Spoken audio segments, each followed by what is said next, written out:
Whether you're looking for answers to specific life questions or seeking to become the best version of you possible, welcome to the Mental Breakdown and Psychreg podcast, where we offer insight, information, and strategies based upon research and years of practice as clinical psychologists. So sit back, have a listen, and get connected with our hosts, Dr. Berney Wilkinson and Dr. Richard Marshall. Welcome back. Richard, today we're going to talk about a blog post written on our blog, the Psychreg, by a person that we have interviewed. We've actually talked to this guy before. We have, right? Dr. Ryan Anderson. Well, he's working on it. He's a PhD candidate, but it's Ryan Anderson. Right. And he is the person that we talked to about mate copying. Mate copying. Yeah, he was one of our early interviewees. Early interview. And he wrote this with another PhD doctoral candidate there in Australia, Right. Claire Moffat. Right. And the title of this blog post is The Importance of Connectedness. Right. Now, it's not at all surprising that Ryan wrote something about this, because all of his research and all of his work is about relationships and the quality and nature of this interconnectedness that we have with one another. Right. So in this article, he talks about, he kind of goes into how important it is that we are in relationships, that we connect with other people, and that we have this engagement. And he begins this article talking about experiencing a broken heart. Right. And saying that we use that term figuratively, she broke my heart. Right. But in a way, we're bumping up against a literal broken heart, because he said there is some connection, there's some relationship between the physical, what the brain is doing biologically, and what we're experiencing emotionally. Exactly. He said that we're beginning to understand that the two are not completely separate. Right. Yeah, absolutely. He talks about, and Ryan talks a lot about physical connectedness and physical intimacy, and one of the things he talks about is this relationship between the psychological and physical health associated with physical connectedness, and how the absence of physical intimacy leads to issues related to anxiety and depression and physical pain, physical issues. And so it's, that in the brain, that physical pain and emotional pain are not that different. Right. Okay. Right. And to understand this, we have to go back, and I think Ryan does a very nice job of this in most of his work, as he takes it from an evolutionary perspective. Right. Okay? And he says that from an evolutionary perspective, what do we know? Well, we know that we have endogenous opioids in our body. When we are injured, our body produces endogenous opioids. Right. Okay? To relieve the pain. To relieve physical pain. And we also know that opioids reduce emotional pain. Right. That's why people abuse them. Right. Okay. So the medications we use will work for physical pain as well as emotional pain. Right. So he uses that to document. That's one thing. So he says there is this connection that we should not forget. Right. Now, why does it play out in connectedness? Right. Well, as humans, one of the things we always hear is humans are social beings. Right. We want to be around other people. Right. Okay. Why? Because we have to take care of our children. Right. And that, I think, is where the rubber meets the road here. Is that we need this connection to ensure that we will take care of our children. Right? Yeah, because we have, evolutionarily, as you said, our goal is to make sure that our species continues. That's right. And I think of horses. Horses or four-legged animals that tend to migrate. They're born, and within hours, they're up and they're up and going with the herd. Right.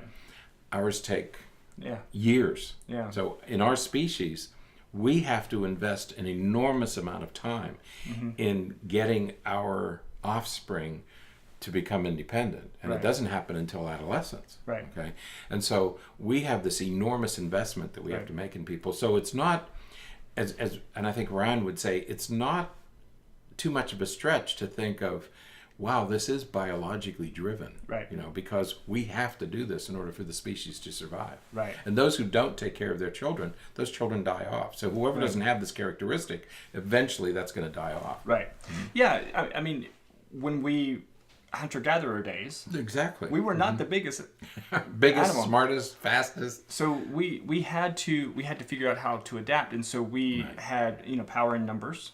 And so, not too dissimilar from some of the other herds, other social creatures that wander in herds, so that if they're attacked by a predator, one may be sacrificed, but everyone else is safe. And so and how they circle the offspring and things to take care of them. Right. So, but I really like how he talks about this, because it does explain why we feel the way that we do, and how things like depression and anxiety result in physiological pain.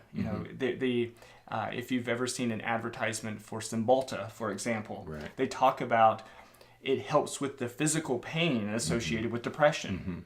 And so we do have these physical manifestations of these psychological issues. I mean, think about it for a minute. The person you're going to care about the most, be the most closely attached to, are your children. Right. Okay? So somewhere in our DNA is, if we lose the connection with our children, it creates anguish, distress, whatever term you want to use, so much so that we will do everything we can to reunite. Right. Okay? Right. Our brain doesn't distinguish between our offspring and anybody else we care about. Right. So if we have a very strong connection with somebody else, it's going to produce the same feeling. Right. So I almost said, if you have the misfortune of falling in love, I didn't mean, if you have the good fortune of finding your soulmate and you absolutely love this person, and then that person steps away from you, it's going to create that distress, the same distress you would feel as if your children left you. Right. Okay. And so there is this biological thing occurring, and yes, you're feeling real pain. Right. When somebody steps out of your life, and it will take time to get over that loss. Right. Okay. But it's supposed to, because if you didn't have that mechanism, you wouldn't take care of your kids. Right. Okay. There's a couple of lines in this that I really like. He one of the specific lines he says is, "The benefits of social connectedness is irrefutable. We feel better, we smile more, and even our hearts have a spring in their step." Right. So again, it's this, not only the emotional piece, but it's the physiological piece that is so important. There's another part of this article. It's in blue. Do you remember? There it is.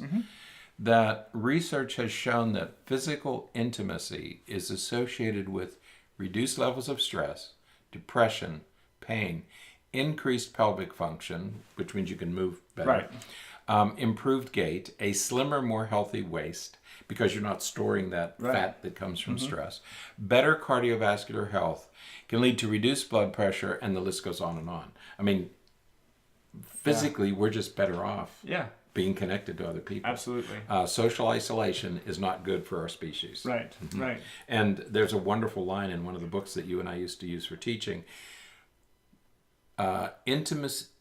Proximity without intimacy is ultimately destructive. Right. And so in marriages where people sort of drift apart, you're living in the same house, but you've drifted apart, is ultimately destructive. Right. Yeah. And intimacy can be loosely defined. It doesn't mean necessarily physical intimacy or sex or anything like that. It could mean lots of different things. Connected. Emotional connectedness is important. Absolutely essential. I like this article because it reminds, we sort of have these thoughts about what we got, but this really gives us words to use, and a much clearer understanding of just what those connections are. Right. So great article. Those important people in your life, take care of those relationships. That's really the message here that we're trying to send. Take care of those relationships, nurture them, foster them, allow them to grow, take care of them as you would any other relationship. Because, sure, you may have a spouse, and you and that spouse may have a great relationship, but because we are social creatures, we need to have other relationships as well, right. of varying degrees and of different purposes. Yeah. So take care of those. Great job. Yep. Great job. So the link to the article is in the show notes, so we encourage you to check it out. Ryan always does good work. Right. Thank you, Ryan. Yep. And Claire. Yes, absolutely. Great contribution. Perfect. So until next time, stay happy, stay healthy, and forget to be afraid.